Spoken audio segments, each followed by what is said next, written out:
Bahkan isi sosok yang masih kosong dari kesempurnaan sholat kita.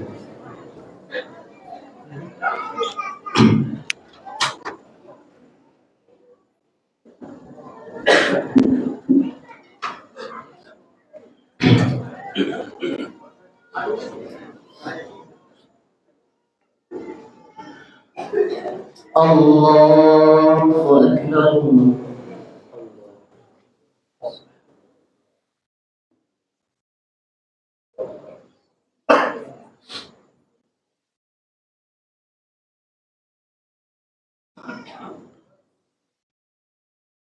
Allahu Akbar.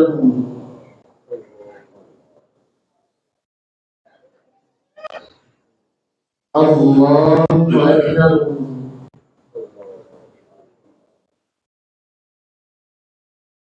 Allahu Akbar.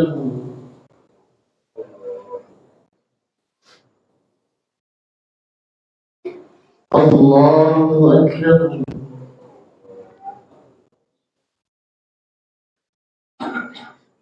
Allahu Akbar.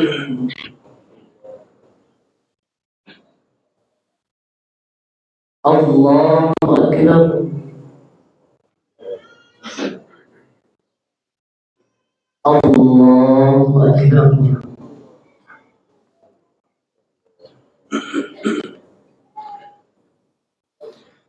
Alhamdulillahi Rabbil Alamin Ar-Rahmanir Rahim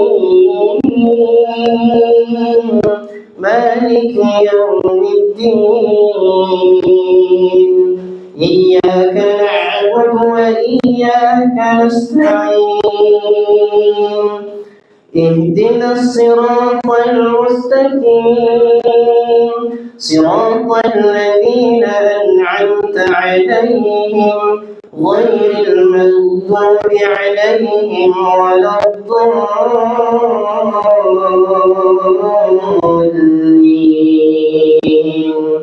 آمين. سبح اسم ربك الأعلى الذي خلق فسوى والذي قدر فهدى والذي أخرج المرعى فجعله غثاء أحوى سنقرئك فلا تنسى إلا ما شاء الله إنه يعلم الجهر وما يخفى ونيسرك لليسرى فذكر إن نفعت الذكرى سيذكر من يخشى ويتجنبها الأشقى الذي يصلى النار الكبرى ثم لا يموت فيها ولا يحيا قد أفلح من تزكى وذكر اسم ربه فصلى بل تؤثرون الحياة الدنيا والآخرة خير وأبقى إن هذا لفي الصحف الأولى صحف إبراهيم وموسى. الله أكبر.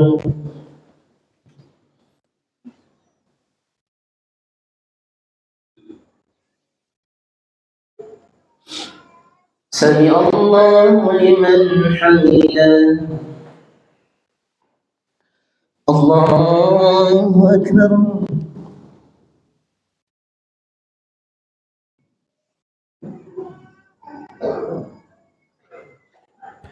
الله أكبر.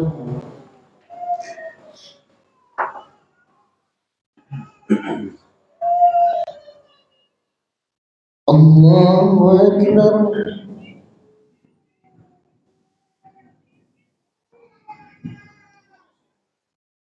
الله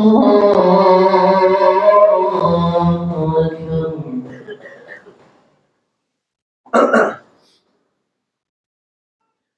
الله أكبر.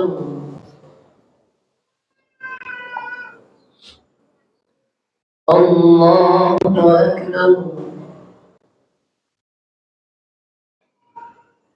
الله أكبر. الله أكبر. الله أكبر.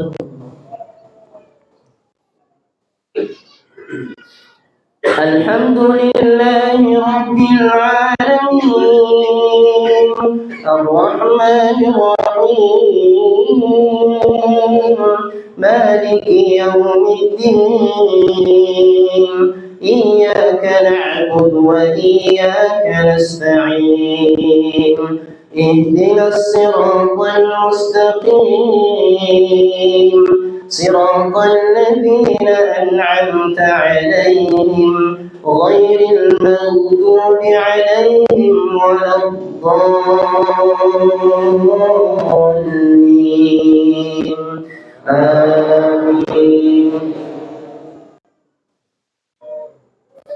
هل أتاك حديث الغاشية وجوه يومئذ خاشعة عاملة ناصبة تصلى نارا حامية تسقى من عين آنية ليس لهم طعام إلا من ضريع لا يسمن ولا يغني من جوع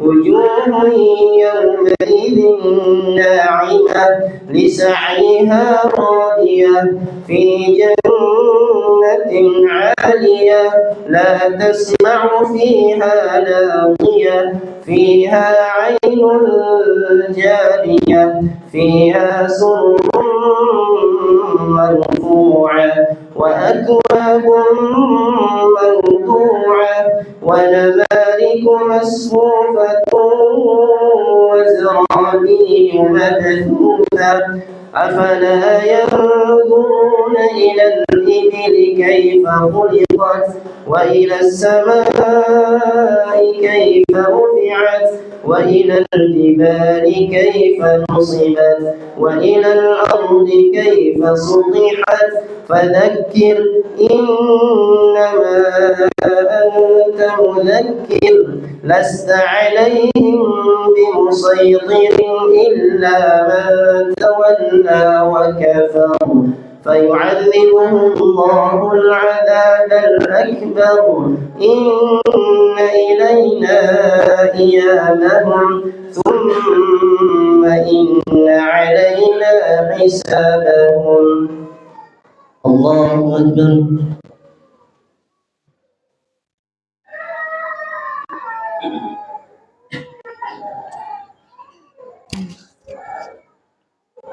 سمع الله لمن حمده.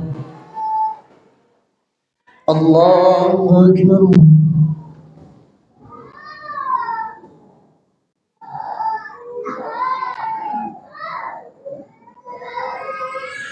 الله أكبر.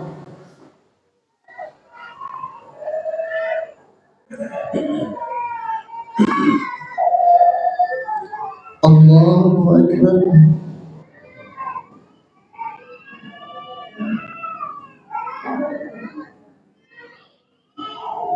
الله أكبر.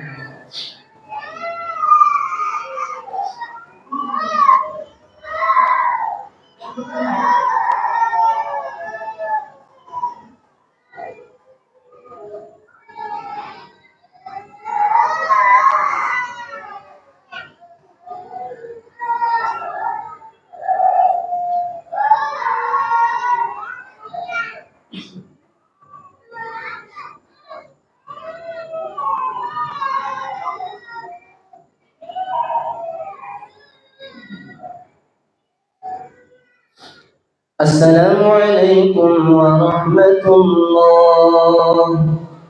السلام عليكم ورحمة الله.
Assalamualaikum warahmatullahi wabarakatuh.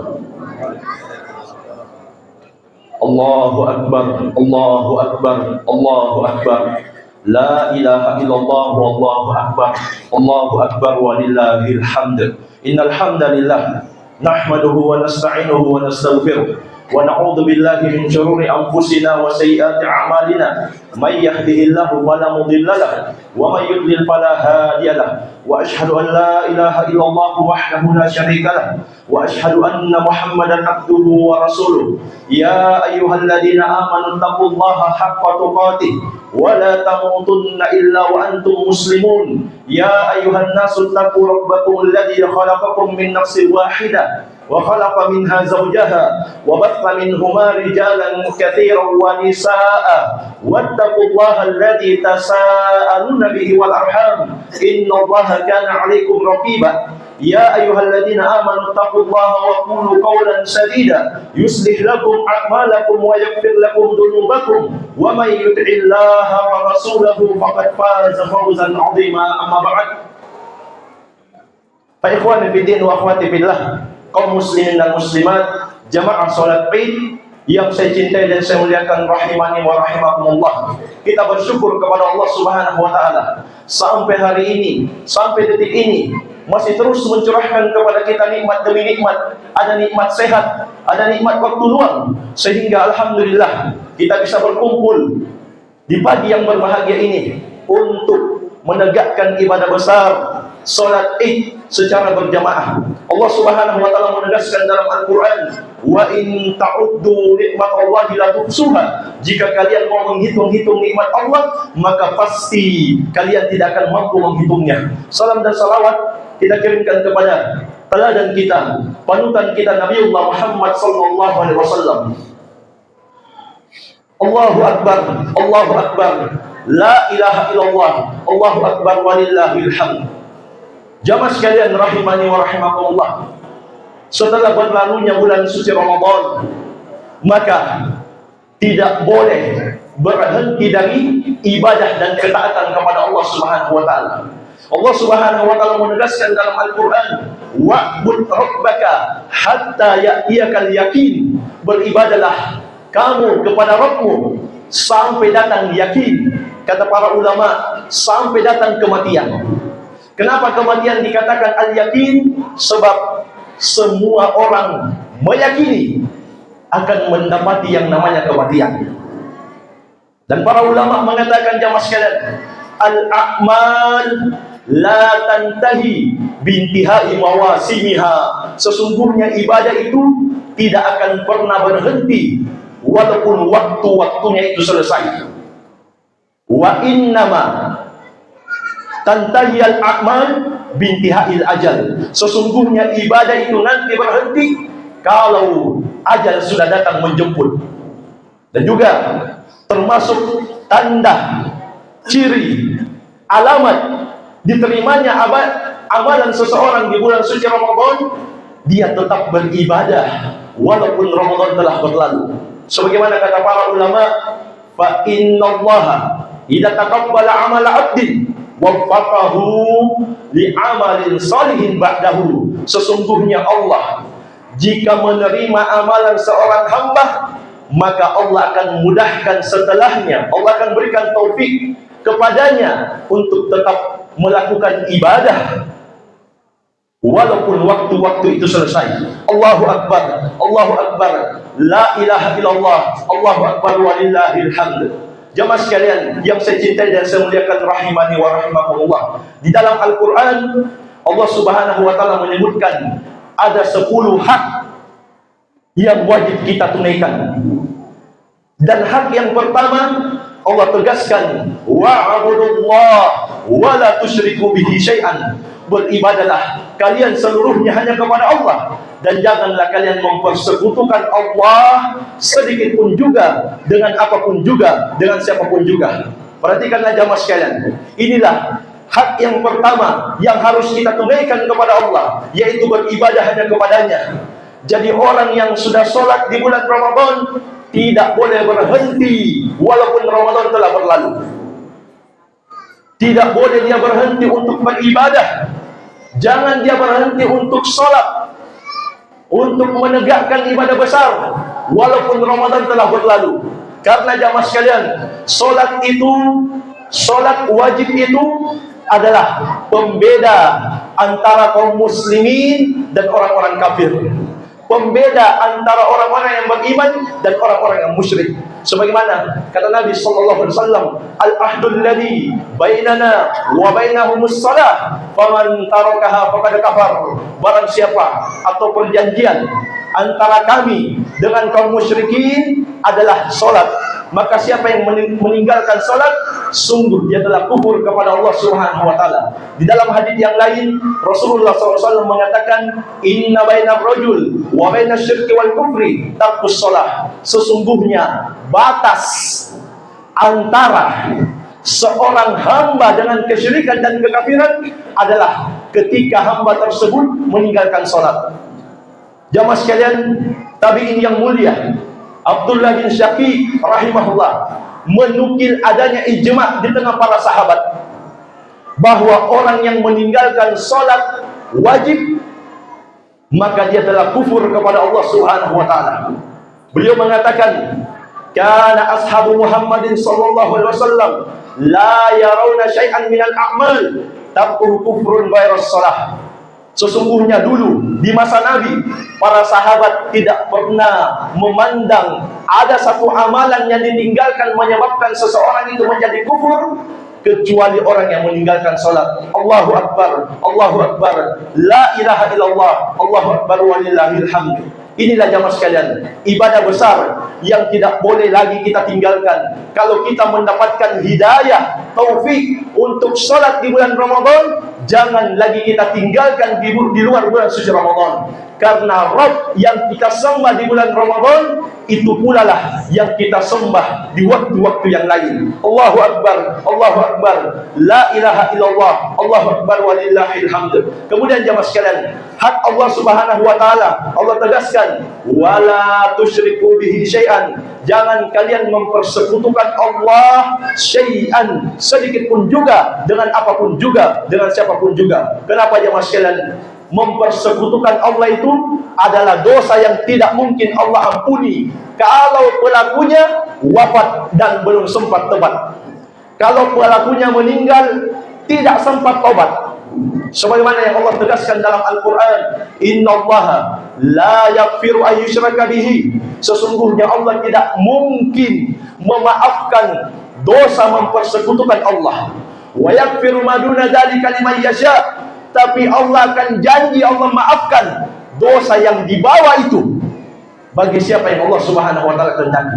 Karena itu jamaah sekalian, sebagaimana berdirinya kita, rukuknya kita, sujudnya kita lillah, maka doa pun yang kita panjatkan, harapan yang kita panjatkan, hajat-hajat yang kita harapkan, semata kita serahkan kepada Allah Subhanahu wa taala. Tidak boleh lagi ada yang berdoa kepada selain Allah. Tidak boleh berdoa kepada pohon-pohon yang dianggap keramat. Tidak boleh lagi berdoa meminta hajat-hajatnya kepada batu-batu yang besar yang diyakini oleh sebagian orang bisa mendatangkan bahaya. bisa memberikan manfaat. Tidak ada jamaah sekalian yang namanya pohon keramat atau batu-batu yang keramat, tidak ada. Sesungguhnya semua Allah akan lipat pada hari kiamat. Allah akan gulung bumi ini. Tidak ada satu yang selamat kecuali Allah Subhanahu wa taala. Karena itu jamaah sekalian, tidak boleh lagi kita serahkan ibadah kecuali hanya kepada Allah Subhanahu wa taala. Rukuk kita, sujud kita, salat kita, doa kita serahkan semuanya hanya kepada Allah yang satu saja. Kenapa jemaah sekalian? Karena doa itu ibadah, sebagaimana yang ditegaskan oleh Nabi sallallahu alaihi wasallam, ad-du'a'u huwal ibadah. Doa itu ibadah. Kalau itu ibadah, berarti berlaku la ilaha illallah. Tidak ada yang berhak diibadahi kecuali Allah Subhanahu wa taala. Dan kemudian jemaah sekalian, tidak boleh lagi ada yang meyakini selain Allah mengetahui perkara gaib, karena itu merupakan kekhususan Allah Subhanahu wa taala. Sedangkan definisi syirik itu menyamakan Allah dengan selain Allah dalam hal-hal yang merupakan kekhususan bagi Allah. Dan kekhususan Allah jamaah sekalian yaitu mengetahui perkara gaib, mengetahui semua yang akan terjadi di masa depan. Sebagaimana yang Allah tegaskan dalam Al-Quran, Kul, katakan wahai Nabi Muhammad, la ya'lamu man fis samawati wal ard al-ghaiba illallah. Tidak ada yang mengetahui satupun makhluk di langit maupun di bumi perkara-perkara gaib, sesuatu yang akan terjadi di masa akan datang, di masa depan, kecuali Allah Subhanahu wa taala. Di dalam ayat yang lain Allah Subhanahu wa taala menegaskan, wa indahu mafatihul ghaib la ya'lamuha illa huwa. Di sisinya lah, di sisi Allah, kunci-kunci ilmu gaib, sesuatu yang akan terjadi di masa akan datang. Tidak ada yang mengetahuinya kecuali Allah Subhanahu wa taala. Karena itu jamaah sekalian, tidak boleh lagi ada yang datang ke dukun, tidak boleh lagi ada yang datang ke tukang ramal. Karena ciri dukun dan tukang ramal diantaranya adalah selalu mengaku mengetahui perkara gaib, selalu mengaku mengetahui hal-hal yang bisa terjadi di masa depan. Karena itu Nabi SAW mengingatkan jemaah sekalian, man atakahinan aw arrafan fasa'alahu an syai' lam tuqbal lahu salatun arba'ina yauman. Barang siapa yang mendatangi dukun atau tukang ramal, kemudian dia bertanya sesuatu tentangnya, maka tidak diterima sholatnya 40 hari. Tapi kata para ulama, dia tetap wajib sholat. Yang dimaksud tidak diterima pahalanya. Tidak ada pahalanya, tapi dia tetap wajib menegakkan sholat. Kenapa jamaah sekalian? Karena sholat merupakan rukun Islam yang kedua. Di dalam hadits yang lain, Nabi tegaskan lebih tegas lagi, man atakahinan aw arrafan fasaddaqahu bima yaqul faqad kafara bima unzila ala Muhammadin sallallahu alaihi wasallam. Siapa yang mendatangi dukun atau tukang ramal, kemudian dia benarkan apa yang dia ucapkan, maka sungguh dia telah kafir kepada Al-Quran yang diturunkan kepada Rasulullah sallallahu alaihi wasallam. Allahu akbar, Allahu akbar, la ilaha illallah, Allahu akbar walillahil hamd. Jamaah sekalian, rahimani wa rahimakumullah, inilah hak yang pertama yang harus kita tunaikan, beribadah hanya kepada Allah yang satu saja dan tidak berbuat syirik, tidak mempersekutukan Allah, menyerahkan semua ibadah, doa, rukuk, sujud hanya kepada Allah, dan meyakini bahwa yang mengetahui masa depan, mengetahui perkara-perkara gaib, apa yang akan terjadi di masa yang akan datang, hanyalah Allah Subhanahu wa taala. Makanya kata para ulama, dukun dan tukang ramal itu disebut juga sebagai dajjal kecil, karena dajjal yang besar akan muncul pada hari kiamat nanti atau menjelang hari kiamat. Jemaah sekalian rahimani wa rahimakumullah. Kemudian hak yang kedua yang harus kita tunaikan sebagaimana firman Allah, wabil walidaini ihsana. Hendaklah kalian semua berbakti kepada kedua orang tua kalian. Sampai-sampai ada seorang sahabat yang bertanya kepada Nabi SAW, ya Rasulullah, man ahaqqun nas bihusni sahabati. Siapa manusia yang paling berhak untuk saya serahkan baktiku kepadanya? Kata Nabi sallallahu alaihi wasallam, ummuka, ibumu. Summaman, kemudian siapa lagi ya Rasulullah manusia yang paling berhak saya serahkan baktiku kepadanya? Ummuka, ibumu. Kemudian siapa lagi ya Rasulullah manusia yang paling berhak untuk saya serahkan baktiku kepadanya? Ummuka, ibumu. Kemudian siapa lagi ya Rasulullah? Summa abuka, kemudian ayahmu. Inilah jamaah sekalian, dua orang di muka bumi ini yang harus kita hormati, yang harus kita serahkan semua kebaikan kepadanya. Kita hormati, kita hargai, kita berbakti kepadanya. Ibu kita, ayah kita yang membesarkan kita, melahirkan kita, merawat kita, sampai-sampai jamaah sekalian, termasuk tanda hari kiamat, termasuk ciri hari kiamat. Apa kata Nabi sallallahu alaihi wasallam? Antalidal amatu rabbataha. Kalau seorang budak sudah melahirkan tuannya. Di antara maknanya kata para ulama, apa makna seorang budak melahirkan tuannya? Maksudnya adalah seorang ibu melahirkan anak yang durhaka, sehingga anaknya itu seolah-olah menjadi tuannya, menjadi bosnya, dan orang tuanya adalah budaknya. Itulah ciri dekatnya hari kiamat, ketika sudah banyak anak-anak yang durhaka. Karena itu jamaah sekalian, rahimani wa rahimakumullah, inilah hak yang kedua yang harus kita tunaikan. Sampai-sampai Allah Subhanahu wa taala mengingatkan jamaah sekalian, tidak boleh kita bentak orang tua kita, walaupun bentakannya yang sangat halus. Allah Subhanahu wa taala berfirman, "Imma yablughanna 'indakal kibara ahaduhuma aw kilahuma fala taqul lahumā uffin." Kalau orang tuamu itu sudah sampai usia lansia, lanjut, atau salah seorang dari keduanya sudah tua, jangan sekali-sekali kata Allah kamu ucapkan kepada satu dari keduanya uff. Uff itu kata para ulama bentakan yang paling halus, rasa bosan kepada orang tua. Wala tanharhuma, jangan kamu menghardiknya, jangan kamu menggertaknya. Wa qul lahumā qawlan karīmā, kata Allah, ucapkanlah kepada ibumu, kepada bapakmu ucapan yang baik, ucapan yang lembut, ucapan yang bisa membahagiakan hati-hati mereka. Allahu Akbar, Allahu Akbar, la ilaha illallah, Allahu Akbar walillahil hamd. Kemudian yang terakhir jamaah sekalian, nasihat kami kepada saudara kami kaum muslimah, hendaklah kalian semua bertakwa kepada Allah Subhanahu wa taala.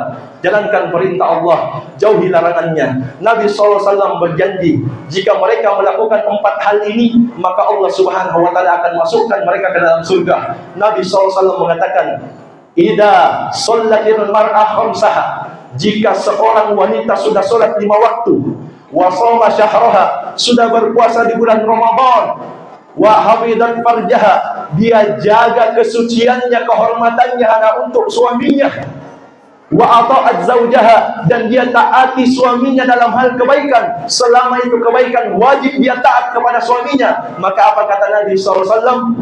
Dia sudah sholat, dia juga berpuasa, dia jaga kesuciannya, kehormatannya, dan dia taati suaminya. Apa yang akan didapatkan oleh wanita ini? Qila laha udkhulil jannata min ayyi abwabil jannati syi'ti. Silahkan, kata Nabi, silahkan kamu masuk surga dari pintu mana saja yang kamu kehendaki. Subhanallah. Inilah jamaah sekalian, 4 amalan yang sangat mudah memasukkan seorang wanita ke dalam surga. Namun sayang sekali jamaah sekalian, di hadis yang lain Nabi mengabarkan bahwa kebanyakan dari penghuni neraka adalah kaum wanita. Sampai-sampai Nabi mengingatkan, beliau bersabda di dalam hadis yang sahih, beliau mengatakan,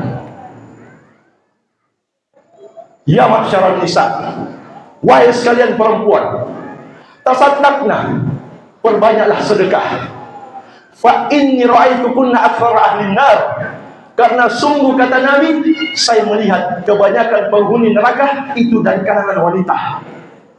Faqulna bima dzalika ya Rasulullah. Maka mereka bertanya, kenapa bisa seperti itu ya Rasulullah? Maka Nabi SAW mengatakan, tukthirnal la'an wa takfurnal ashir. 2 penyebab kenapa mereka kebanyakannya penghuni neraka. Yang pertama, karena mereka banyak melaknat, dan yang kedua, karena mereka kufur kepada kebaikan suami mereka. Apa makna memperbanyak laknat di sini jamaah sekalian? Maksudnya seorang wanita itu selalu mendoakan buruk kepada dirinya atau orang lain. Atau makna yang kedua, selalu menyakiti orang lain dengan lisannya. Adapun mengkufuri kebaikan suami, maknanya adalah dia tidak mengakui selama ini kebaikan-kebaikan suaminya. Dan yang kedua maknanya adalah dia tidak berusaha untuk mensyukuri, dia tidak berusaha untuk berterima kasih, dia tidak berusaha untuk membalas kebaikan-kebaikan suami yang telah diberikan kepadanya. Inilah jamaah sekalian, 2 sifat yang banyak menyebabkan wanita itu menjadi penghuni neraka. Di dalam hadis yang lain, Nabi mengingatkan ada dua kelompok yang diancam oleh Allah masuk ke dalam neraka. Di antara kelompok itu adalah nisaun kasiyatun ariyatun mumilatun ma'ilatun, wanita-wanita yang berpakaian tapi hakikatnya seperti orang yang tidak berpakaian. Mereka itu selalu menggoda laki-laki yang tidak punya hubungan dengannya, dan mereka tidak menjaga dirinya dari larangan-larangan Allah Subhanahu wa taala. Sampai-sampai Nabi mengatakan, ru'usuhunna ka'asnimatil buktil ma'ilah. Kepala-kepala mereka seperti punuk-punuk unta yang berlenggak-lenggok. La yadkhulnal jannata wa la yajidna rihaha. Wanita yang seperti ini, kata Nabi, terancam tidak akan masuk surga, bahkan tidak akan mencium bau surga. Wa inna rihaha la yujadu min masirati kata wa kata. Padahal kata Nabi SAW, bau surga itu sudahlah tercium sejauh jarak seperti ini dan seperti ini. Allahu Akbar, Allahu Akbar, la ilaha illallah, Allahu Akbar walillahil hamd. Karena itu jamaah sekalian, wanita-wanita yang berpakaian tipis, wanita-wanita yang berpakaian tapi seperti orang yang tidak berpakaian, hendaklah bertakwa kepada Allah Subhanahu wa taala. Sampai-sampai Allah ingatkan nabinya, ya ayuhan nabi, wahai nabi, qul li azwajika wa banatika wa nisa'il mu'minin, katakanlah kepada istri-istrimu, katakan kepada anak-anak perempuanmu, dan katakan kepada wanita-wanita muslimah, yudnina alaihinna min jalabibihinna, hendaklah mereka semua menutupkan jilbab-jilbab mereka ke seluruh tubuh mereka. Inilah perintah Allah Subhanahu wa taala, agar supaya kaum mukminah menutupkan jilbab-jilbab mereka, agar supaya mendapatkan ridha Allah Subhanahu wa taala. Sampai-sampai jamaah sekalian, Allah Subhanahu wa taala memerintahkan kepada wanita-wanita muslimah, waqarna fi buyutikunna, tinggallah kalian wahai wanita-wanita yang beriman di rumah-rumah kalian, wala tabarrajna tabarrujal jahiliyatul ula, jangan kalian bersolek, jangan kalian berdandan seperti wanita-wanita jahiliyah, seperti wanita-wanita jahiliyah yang di zaman Nabi sallallahu alaihi wasallam. Karena itu jamaah sekalian, tidak boleh wanita banyak jalan kecuali kalau ada hajat yang mendesak. Allah sendiri yang memerintahkan untuk para wanita agar supaya mereka tinggal di rumah-rumah mereka, kecuali kalau ada keperluan yang mendesak. Sampai-sampai Nabi SAW mengatakan, jamaah sekalian, la tamna'u ima Allah masajid Allah, jangan kalian melarang hamba-hamba perempuan Allah untuk ke masjid-masjid. Tidak boleh dilarang perempuan untuk ke masjid. Tapi Nabi mengingatkan jamaah sekalian, wa buyutuhunna khairun lahunna, tapi rumah-rumah mereka itu lebih baik, lebih besar pahalanya kalau dia sholat di situ. Tapi kita tidak boleh melarang kalau ada wanita yang mau ke masjid. Ini menunjukkan apa jamaah sekalian? Semakin senang wanita di rumah, semakin tenang wanita di rumah, semakin dekat ridha Allah kepada mereka semua. Semoga Allah Subhanahu wa taala menjadikan Ramadan tahun ini sebagai Ramadan terbaik untuk kita semua. Dan semoga Allah Subhanahu wa taala menjadikan Ramadan tahun ini sebagai Ramadan yang menggugurkan dosa-dosa dan kesalahan-kesalahan kita. Allahumma shalli ala Muhammad wa ala ali Muhammad kama shallaita ala Ibrahim wa ala ali Ibrahim innaka Hamidum Majid. Allahumma ighfir lil muslimina wal muslimat wal mu'minina wal mu'minat al ahya'i minhum wal amwat innaka sami'un qaribun mujibud da'wat wa ya qadiyal hajat. Allahumma arina al haqqa haqqan warzuqna ittiba'ah wa arina al batila باطلا وارزقنا اجتنابه. ربنا ظلمنا انفسنا وان لم تغفر لنا وترحمنا لنكونن من الخاسرين. ربنا آتنا في الدنيا حسنه وفي الاخره حسنه وقنا عذاب النار. تقبل الله منا ومنكم صالح الاعمال كل عام وانتم بخير من العائدين والفائزين. وصلى الله على نبينا محمد وعلى اله وصحبه وسلم واخر دعوانا ان الحمد لله رب العالمين.